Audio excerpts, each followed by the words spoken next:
যে ইঞ্জিনটা দেখতে পাচ্ছেন এই ইঞ্জিনটা হচ্ছে আপনার BS6 R15। তো এই বাইকটার হচ্ছে যেটা প্রবলেম, তার কাছে মনে হয় যে অ্যাক্সেলারেশন সে মজা পায় না, বাট কিছু করার নেই কারণ সে BS6 কিনে ফেলছে। আসলে কেনার পর অনেক দিন ধরেই উনি চালাচ্ছে, বাট অন্য কিছু ডিফারেন্ট কিছু চাচ্ছিল। এই বাইকের যে মালিক ডিফারেন্ট কিছু চাচ্ছিল, বাইকটা চালায় যেন একটু মজা পাওয়া যায়, লং টাইম একই রকম জানি থাকে। তো দেখা যায় এই বাইকের ভিতরে যখনই তেল খারাপ কিছু আসে, গাড়িটা মনে হচ্ছে গাড়ি বন্ধ হয়ে যাচ্ছে, এবং প্লাস এর সাথে গাড়ির থ্রোটল রেসপন্স কমে যাচ্ছে। এতে হয় কি, যখন তেলটা একটু খারাপ চলে আসে তখন প্লাগে ভিজে যাচ্ছে। অর্থাৎ প্রস্টক গাড়ি কেনার মানেই হচ্ছে কোনো মোবিল সাইডে দিতে হয় না, যেটা শুধু একমাত্র ইঞ্জিনেই মোবিল থাকে। আর সবসময় প্লাগ সাদা হওয়ার কথা, সেখানে এই বাইকের প্লাগটা কালো হয়ে যাচ্ছে এবং ভিজে যাচ্ছে। কেন? আসলে এই ইন্দো বাইক যেগুলো স্পোর্ট যেগুলো ইঞ্জিন, এই বাইকগুলোতে এই ধরনের সমস্যাগুলো হয় না। নর্মালি থাকে, সাদা প্লাগগুলো সাদা হয়ে থাকে। আর এই বাইকগুলোতে যেমন একটু তেল খারাপ পড়লেই কেন জানি প্লাগগুলো ভিজে থাকে, যার কারণে কারেন্ট সাপ্লাইটা ইগনিশন টাইমিং যেটা বলা হয় ঠিক পারফেক্ট মতো দেয় না, যার ফলে তেলে মাইলেজে প্রবলেম হয়, গাড়ির সাউন্ড খারাপ হয়, এরপরে গাড়ি গরম হয়। এই ধরনের প্রবলেমগুলো এই বাইকগুলোতে আসে, BS6 বাইকে। সো আমি আসলে এই কথাগুলো বললাম কারণ আপনারা যারা বাইকগুলো চালান আপনাদের কথাগুলোই আমি বললাম, কারণ আমি তো আসলে এই বাইক চালাই না বা বাইরেও ড্রাইভ করি না। তো যাই হোক, আমি আপনাদের কথার ভিত্তিতেই সেই জিনিসগুলো দেখছি, খেয়াল করছি, ওইভাবে কাজ করছি। আসলে দেখা যায় আমরা সার্ভিস করি, বাট করার পর কিছুদিন ভালো চলে, সব কিছু মিলে ভালো থাকে, অ্যাডজাস্টমেন্ট। যখনই আপনি ওই যে তেল দিয়ে এরপরে যখনই আপনি একবার দুইবার তেল তুলবেন, এরপরে বাইকটা কেন জানি আগের মতো একটা শিফটিংয়ে চলে আসে, মানে ভার হয়ে আসতেছে, জাম গাড়ি মজা লাগতেছে না, যার কারণে আপনারা আরেকটা গ্যারেজ চেঞ্জ করেন। যে করলাম আবার 1 মাস 2 মাস পরেই আবার এরকম ডিস্টার্ব হতে পারে, তার কাজের প্রবলেম, এটা মনে করতে পারেন আপনারা, কিন্তু আসলে তা না। কাজ একটাই থাকে, একই রকমই কাজই হয়, সবসময় একটা সেটআপই থাকে সব কিছু। এখানে কোনো চেঞ্জ হবে না। কেন চেঞ্জ হবে না? যদি পারফেক্ট মতো সব কিছু যদি সেট আপ করেন তাহলে কোনো সমস্যা হবে না।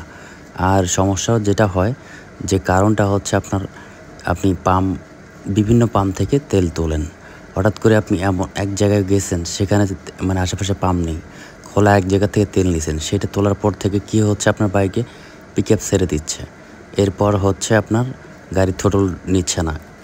এইভাবে আপনারা অনেক সম্মুখীন হয়েছেন, বাট আমার কাছে এই ধরনের ফোন আসছে বা এরকম প্রবলেম পড়ছে। আমি চেষ্টা করছি তাদের এই প্রবলেমগুলো তাদেরকে ওইভাবে বলছি, বারবার একটা কথাই বলছি যে আপনারা ভালো যেখানে সবাই তেল তোলে একই জায়গা থেকে তেল নেন, এটা খাইলে অভ্যস্ত হয়ে যাবে, পরিণত ওই পাম্পে তেল দিই।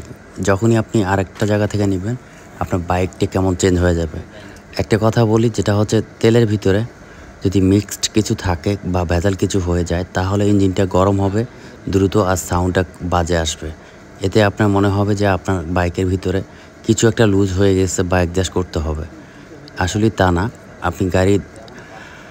আপনার বাইকে যদি সাউন্ড হয়ে থাকে তাহলে সকালবেলা সেই সাউন্ডটা পাবেন। যদি কোনো সামথিং রং থাকে তাহলে সকালবেলা ঠান্ডা অবস্থা দেখবেন সাউন্ডটা নয়েজ আসতেছে এক্সট্রা, সেটাকে ভাববেন প্রবলেম। আর যদি আপনার হচ্ছে যদি ঠান্ডা অবস্থায় সাউন্ডটা ভালো থাকে আর গরমের পরে যখন ফিরে যাবে, এখানেও একটা ভালো খারাপ সাইড আছে, যেটা হচ্ছে আপনার ঠান্ডা অবস্থায় খুব সুন্দর, গরম হলে সাউন্ডটা এত বাজে একটা অবস্থা হয়ে যায়, যেটা গাড়ি চালাইতে আনইজি কমফোর্টেবল লাগে, বেশি একটা ভালো লাগে না গাড়ি চালাইতে। তো মনের ভিতরে সারাক্ষণ একটা যন্ত্রণা নিয়ে কাটাতে হয়, তো কোথায় যাব এরকম অনেকেই খুঁজতেছেন আপনারা। এই জন্য বলি যে আপনারা যেখানেই তেল তোলেন 1-2টা পাম্প বাছাই করে নেবেন, যেটা আপনার আয়ত্তের মধ্যে সেই তেলগুলো উঠাতে পারবেন। এর পাশাপাশি বেসিক যারা বাইক চালান তাদের কথাই বলছি, আনঅফিশিয়াল বাইক যারা চালান তাদের জন্য আসলে কথাগুলো বলা। এবং যে বাইকটার কাজ করতেছি এটা হচ্ছে BS6, আর এই বাইকের ভিতরে যে কাজগুলো করা হচ্ছে তার প্রবলেমগুলো একই সেম। তো আসলে লাস্টে সে ডিফেন্ড কিছু চায়। তো আমি কিছুদিন আগে আমার 4-5টা বাইকে আমি কাজ করি ইঞ্জিন নিয়ে। অনেক ভেবেচিন্তে দেখি যে আসলে ইঞ্জিনটার ভিতরে কী এমন ডিফেন্ট কিছু আছে যে BS6 হইছে। কিছু ইঞ্জিনের ভিতর দেখছি আমি, ইঞ্জিন বাদে বাইরের সাবজেক্টগুলো বাদ দিলাম। যখন ইঞ্জিনটা আমি যখন এগুলো কাজ করতে থাকি তখন দেখি যে কোথায় কী যে চেঞ্জটা আছে BS4 এর সাথে আর BS6 এর সাথে। তখন আমি দেখলাম নিচ থেকে উপর পর্যন্ত হেড পর্যন্ত সিলিন্ডার পর্যন্ত একই পার্টিশন, সব কিছু একই সেম। তো এরপরে হেঁটে আসলাম, হেঁটে আসার পর দেখলাম যে এখানে যে কিছু চেঞ্জ আছে সেটা হচ্ছে রকার চেঞ্জ আছে, ক্যাম চেঞ্জ আছে, টাইম এন্ড স্পকেট চেঞ্জ আছে। তো এই 3টা জিনিস চেঞ্জ শুধু এই বাইকের মধ্যে পাইলাম। তো পাওয়ার পর যেখানে দেখলাম 3টা জিনিসের মধ্যে সেটা হচ্ছে আপনার ক্যামটা হচ্ছে ডাউন শেফট, মানে আপনার যেটা হচ্ছে রকারটা চলবে যার উপর দিয়ে সেই জায়গাটা ডাউন, এবং তখন ডাউন হওয়ার কারণে টেবিলটা আমার চাপায় দিতে হচ্ছে। বাট ডাউন শেফটে হলে ভ্যালভগুলো বেশি আয়ত্তের ভিতরে যায় না, হালকা যেয়ে কাজ করে। যাই হোক, ইঞ্জিনের যেভাবে বানাইছে আর কি BS6 যেভাবে তৈরি করছে এটা দিয়ে এইভাবে চলবে। কিন্তু আমাদের বাংলাদেশের তেলের জন্য এই বাইকগুলো একটা সমস্যা। আমি বলি না যে এই বাইকে যা কাজ করতেছি আপনারা তা করেন, আপনাদেরকে বলি এই বাইকের কাজের মধ্যেই এই কথাগুলো বলতেছিলাম, যেটা হচ্ছে আপনারা তেল ভালো জায়গায় থেকে উঠাবেন, ভালো পারফরমেন্স পাবেন, সাউন্ড ভালো থাকবে, সব ভালো থাকবে।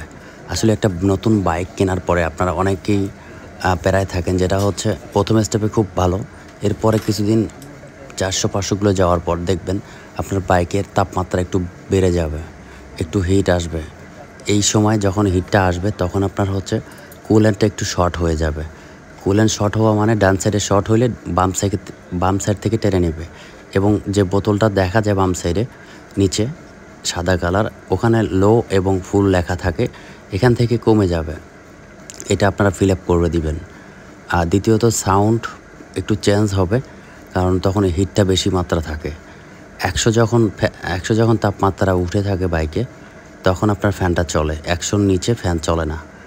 আর 100 তাপমাত্রা যখনই হবে তখনই আপনার ফ্যানটা চলবে, এবং 90 যখন ডিগ্রি সেলসিয়াস তাপমাত্রা আসবে তখন আপনার গাড়ির ফ্যানটা বন্ধ হয়ে যাবে। এবং ওভারহিট 110-এ ওভারহিট সিগন্যাল লাইট দেবে মিটারে, যেটা হচ্ছে কুলিং ওয়াটারের সিগন্যাল লাইটটা 110-এও ওভারহিট হয় এই বাইকে। তো একটা ওভারহিট হওয়া মানে এই বাইকের জন্য ক্ষতিকর, কারণ তখন তাপমাত্রা এত পরিমাণ ওই বাইকের সাউন্ডটা খুব কন্ট্রোলে আসাটা খুব টাফ হয়ে যায়। আপনি যতই চাপাচাপি করেন তারপরেও আপনার সাউন্ডটা ভালো লাগবে না। কিন্তু এটা আস্তে ধীরে ধীরে সব কিছু ঠিক হয়ে যাবে। একটু ধৈর্য ধরবেন, সব কিছু দেখবেন আগের মতোই স্বাভাবিক চলে আসবে। তো যাই হোক, অনেক কথাই বললাম, আপনাদের সাথে শেয়ার করলাম। কথাগুলো বলে এই কারণে, আসলে আমি চাই বাংলাদেশে যারা বাইকগুলো চালান BS6 আনঅফিশিয়াল যে বাইকগুলো চালাচ্ছেন, কারো টাকা কম, ইন্দোনেশিয়া কিনতে পারছে না, অফিশিয়াল বাইক কিনতে পারছে না, তাদের জন্য আসলে এই কথাগুলো বলা। আসলে আমি সবসময় চেষ্টা করি যে বাইকগুলো ভালো চলুক এবং ভালো থেকে সার্ভিস করুক এবং ভালো জায়গা থেকে তেল উঠাক, সব কিছু মিলেই ভালো থাকুক। কারণ আমি দিনে যখন কাজ করতে যাই তখন আমার কাছে বিভিন্ন জায়গা থেকে ফোন আসে, মানে অর্থাৎ বিভিন্ন জেলা, বিভিন্ন বিভাগ থেকে ফোন আসে। তখন ফোনটা আসে তখন আমাকে বলে যে ভাই গাড়ি হচ্ছে ইঞ্জিনের থেকে সাউন্ড আসতেছে। তো তখন আমি জিজ্ঞাসা করি যে আপনার বাইকের সাউন্ড আপনি কিভাবে বুঝলেন যে সাউন্ড করতেছে? বলতেছে যে গরম হওয়ার পর মানে এত বাজে অবস্থা সাউন্ড, মনে হচ্ছে কিছু একটা হয়ে গেছে ভিতরে। এই যে মনের ভিতরে যে আপনাদের ভিতরে ঢোকে, আসলে কিছু একটা হয়েছে। সেটা বড় ধরনের সাউন্ড হলে, যদি মনে হয় ভারী কোনো সাউন্ড, তাহলে কোনো জায়গায় নিয়ে যাবেন যেখানে বুঝবে, সে একজ্যাক্টলি আপনাকে বলে দিতে পারবে যে আসলে কোনো কিছু প্রবলেম হয়েছে কি না। আর সে যদি না বোঝে তাহলে আপনাকে উল্টাপাল্টা কিছু বলতে পারে। আমি সবাইরই বলতেছি না যে সবাই পারে বা জানে, তা না। আমি যে পারি তা না। এখানে সবাই কাজের অভিজ্ঞতা আছে, অবশ্যই কারো 30 বছর 50 বছর অভিজ্ঞতা আছে। তো যাই হোক, এটা অনেকেই, আমি এইভাবে ভিডিওগুলো যখন বানাই অনেক কিছু আমি দেখি যে আমার উপরে অনেক যারা এই লাইনে কাজ করে তারা আমার উপরে অনেক ক্ষিপ্ত এবং হিংসা করে যে আমি এগুলো ওপেন কেন দেই বা কেন বলি। আমি নিজে অনেকেই বলে যে আমার ভাব বেশি, এইগুলো আসলে বিভিন্নভাবে আসলে কথা কমেন্ট করে। তো আসলে ভালো কিছু যদি করতে চান তো মানুষ কিছু খারাপ কিছু সাইড থাকবেই। আসলে ধানের ভিতরে পাতান থাকবেই, ওখানে ধান যে পুরোটা হয় তা না। তো আসলে ওইটা চিন্তা করে আমি আসলে কখনো এই কাজগুলো করে যায় না এবং মানুষের সাথে চেষ্টা করি এই ধরনের কাজ করব না যেটা মানুষের ক্ষতি হয়। চেষ্টা করব বাইকের ইঞ্জিন ভালো থাকা এবং ভালো সার্ভিস দেওয়া, এটাই চেষ্টা করব। আমি নিজে পরিশ্রম করি, নিজে এই কাজগুলো করে থাকি। কারণ মেজর যে কাজগুলো থাকে যে একটা বাইকের ইম্পর্টিং মানে আমার, সেইগুলো আমি খুব কেয়ারফুল করে কাজগুলো করে থাকি। মানুষ আমি যে সব কিছু জানি তা না, মানুষের শেখার শেষ নেই, অনেক কিছু শেখার বাকি আছে, অনেক কিছু যেটা আমি নিজেও জানি না। হয়তো আরেকজনের কাছ থেকে দেখে আরেকজনের দেখে শিখতে পারবো বা জানতে পারবো, এটাই হচ্ছে স্বাভাবিক। কেউ কারো একা একা সব কিছু করতে পারে না। তো সব কিছু মিলেই আমার যতটুকু এগুলো কাজের অভিজ্ঞতা, যেটা আমি বলি যে কাজের অভিজ্ঞতাগুলো হচ্ছে আমার কিছু আমি ট্রেনিংয়ে ছিলাম, ট্রেনিংগুলো ছিলাম সেটা হচ্ছে এফআই বাইক নিয়ে, হোন্ডাতে ছিলাম। সেখানে আমার জাপান থেকে আসছিল। তো এফআই সেকশন বাইকগুলো একটু ডিফারেন্ট, কাজগুলো একটু আসলে কার্বোরেটর বাইকের থেকে একটু ডিফারেন্ট। আপনি যদি নিতে পারেন, মাথায় ঢুকাইতে পারেন, ক্যালকুলেশন করতে পারেন, সব কিছু মিলেই যে আপনার যদি আপনি বুঝতে পারেন, চিনতে পারেন সব জিনিসগুলো যে আপনার বাইকের সেন্সর কয়টা আছে। এবং যারা কাজ করবেন তাদের জন্য বলতেছি কথাগুলো, যে এই বাইকের ভিতরে সেন্সর কয়টা আছে এবং কী কী নাম, আপনি যখন এগুলো জানবেন ক্লিয়ারলি সেন্সর কয়টা আছে এবং কী কী কাজ করে এবং কখন কোনটা কাজ করবে, এই ধরনের যখন আপনার মাথার মধ্যে কাজ করবে, আপনি একজাক্টলি বলতে পারবেন, তখন আপনার রোগটা ধরতেও সুবিধা হবে আপনার জন্য। তো যাই হোক, যারা কাজ করেন তাদের জন্যই বলতেছিলাম কথাগুলো। আর যারা হচ্ছে বাইক চালান তাদেরকেও বলি যে আসলে আপনারা ভালো জায়গা থেকে তেল উঠাবেন। ভালো জায়গা বলতে আসলে ভালো জায়গা কোথাও পাবেন সেটা আসলে বলতে পারবো না। তো আপনাদের জানাশোনা যে আরও 10টা বাইক চলে, সেই জায়গা থেকে কোনো সমস্যা নেই, জিজ্ঞাসা করবেন তাদেরকে যে কোথা থেকে তেল নেয়, তার বাইকে সমস্যা হচ্ছে কি না। তারপর সেখান থেকে আপনার তেল কন্টিনিউ করা শুরু করবেন। হয়তো প্রথম আপনার ওই তেলটা তোলার পর একটু খারাপ লাগতেও পারে, পরের বার যে আবার তুলবেন দেখবেন অ্যাডজাস্ট হয়ে যাবে। তো যাই হোক, এই বাইকের হচ্ছে ইগনিশন টাইমিং যেটা বলা হয় স্পেয়ার প্লাগের যে কারেন্ট সাপ্লাইটা, এটার যদি কারেন্ট সাপ্লাই যদি ঠিক মতো না হয় তখন আরপিএমটা ডাউন হয়ে আসবে, কোথাও হাত না, অটোমেটিকলি গাড়ি বন্ধ হবে এবং গাড়ি মনে হচ্ছে যে বসে বসে গেছে, এমন একটা টাইপের যে কিছু একটা হয়েছে বাইকের মধ্যে। আসলে আরপিএমটা যদি আপনার 1300-র নিচে চলে আসে, 1000-এ আসে, এতে সেন্সরগুলো কাজ কম করে, আপ ডাউন করে, সেই দিক থেকে গাড়ি বন্ধ হয়ে যাবে। এটা নিম্ন আরপিএম থাকার কথা 1300 থেকে 1500-এর মধ্যে আরপিএমটা থাকবে এফআই বাইকের। আর সকাল টাইম যদি আপনি স্টার্ট দেন তাহলে 2000-এ যাবে, এরপর 40 সেকেন্ড টাইম লাগবে, 30 সেকেন্ড 40 সেকেন্ড টাইম লাগবে, অটোমেটিকলি এটা ওর মতো করে ও সেট হয়ে যাবে। যখন বাইকটা একটু গরম হবে আস্তে আস্তে আপনার সব কিছুই আগের মতোই সেট আপ আসবে। অধৈর্য হওয়ার কিছু নেই। সকালবেলা দেখা যায় অনেকেই কী করে, অনেক বাইকেই দেখছি যে সকালবেলা তার 2000 আরপিএমে বোঝে না, 2000 আরপিএম উঠছে, সে কী করলো আরেকটা জায়গায় নিয়ে গেল যে ভাই আমার আরপিএম তো সবসময় হাই থাকে। এখন সে ভাবতেছে যে এত হাই হয়ে গেলে তো সমস্যা, সে তখন হয়তো দেখা যায় আরপিএমের যে পাশে বাম পাশে নাট থাকে সেটাকে কমায় দিয়ে রাখে।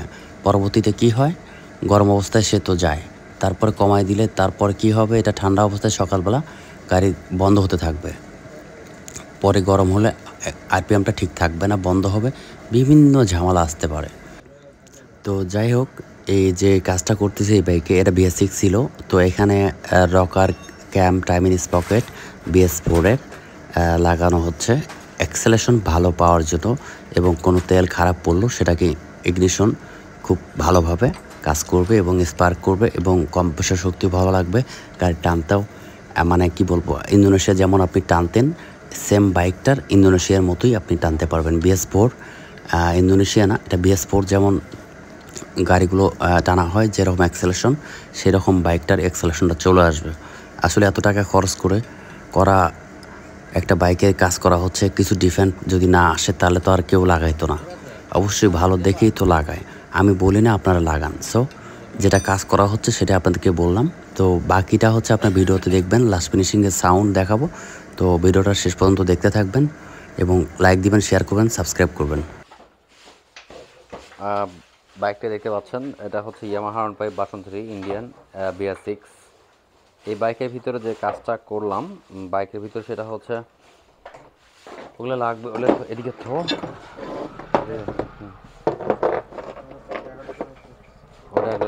ওরা লাগবে। তো এগুলো হচ্ছে BS6 ছিল। তো বাকি আমরা এগুলো সেট আপ করলাম, বাইকে কমপ্লিট করা শেষ। তো বাকিটা আপনাদের সাউন্ড দেখাবো। এটা BS6 ছিল। এখানে BS4 এর হচ্ছে ভিতরে কিছু যেগুলো মালচেস করা লাগে, আমরা অ্যাক্সেলেশন ইনিশিয়ালের জন্য ধরতে গেলে আপনারা বলতে পারেন এটা রেসিং টাইপের হয়ে গেল আমরা যেগুলো লাগালাম এই বাইকে।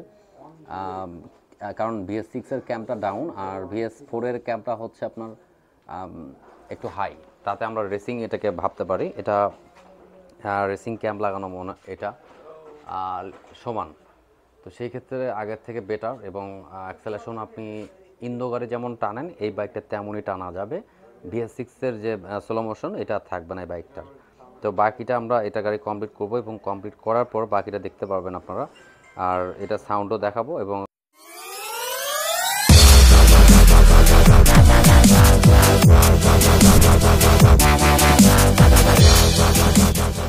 বাইকের ভিতরে হচ্ছে আমরা যেটা কাজ কমপ্লিট করা শেষ করছি এবং চলে যাবে, তো এই জন্য আপনাদেরকে সাউন্ডটা শোনায় দিব এবং গাড়ি চলছে কত।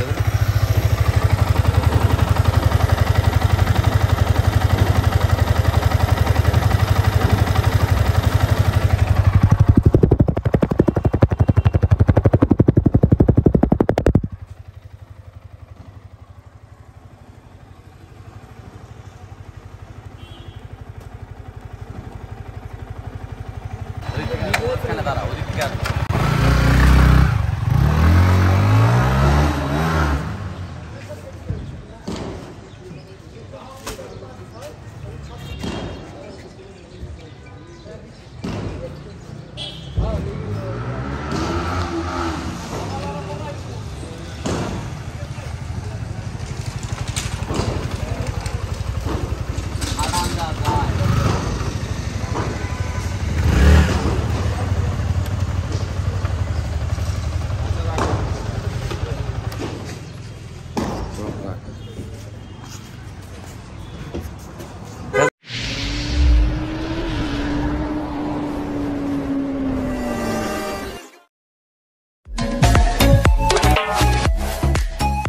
যদি FI মোটরসে আসতে চান তাহলে ঠিক উত্তরা হাউস বিল্ডিং এই জায়গায় আসবেন। নর্থ টাওয়ার সামনের সাইড, পিছন সাইড হচ্ছে সাইড গান, এর বাম পাশে হচ্ছে আপনার হাতের এটা হচ্ছে বিজিবি মার্কেট, গাড়ির পাশে দেওয়ানো মার্কেট। আপনি যদি চান তাহলে এরকম মার্কেটের ভিতর দিয়ে আপনি ভিতরে ঢুকলেন এবং গলি দিয়ে ঢুকে বের হয়ে এরপরে যে গলির রোডটা আছে এটাকে বলা হয় 35 নম্বর রোড এবং মাস্কো প্লাজার দেখা যাচ্ছে ডান সাইড, এটা মাস্কো প্লাজার পিছনের সাইডের রোড, পিছন সাইড এটা 35 নম্বর রোড আমরা যেটা আছি।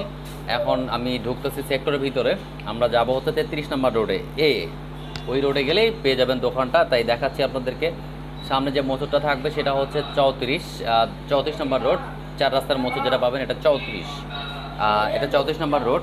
আর দুই পাশেই, আর সামনে আমি সোজা যাব, ডানে বামে ঢুকবেন না।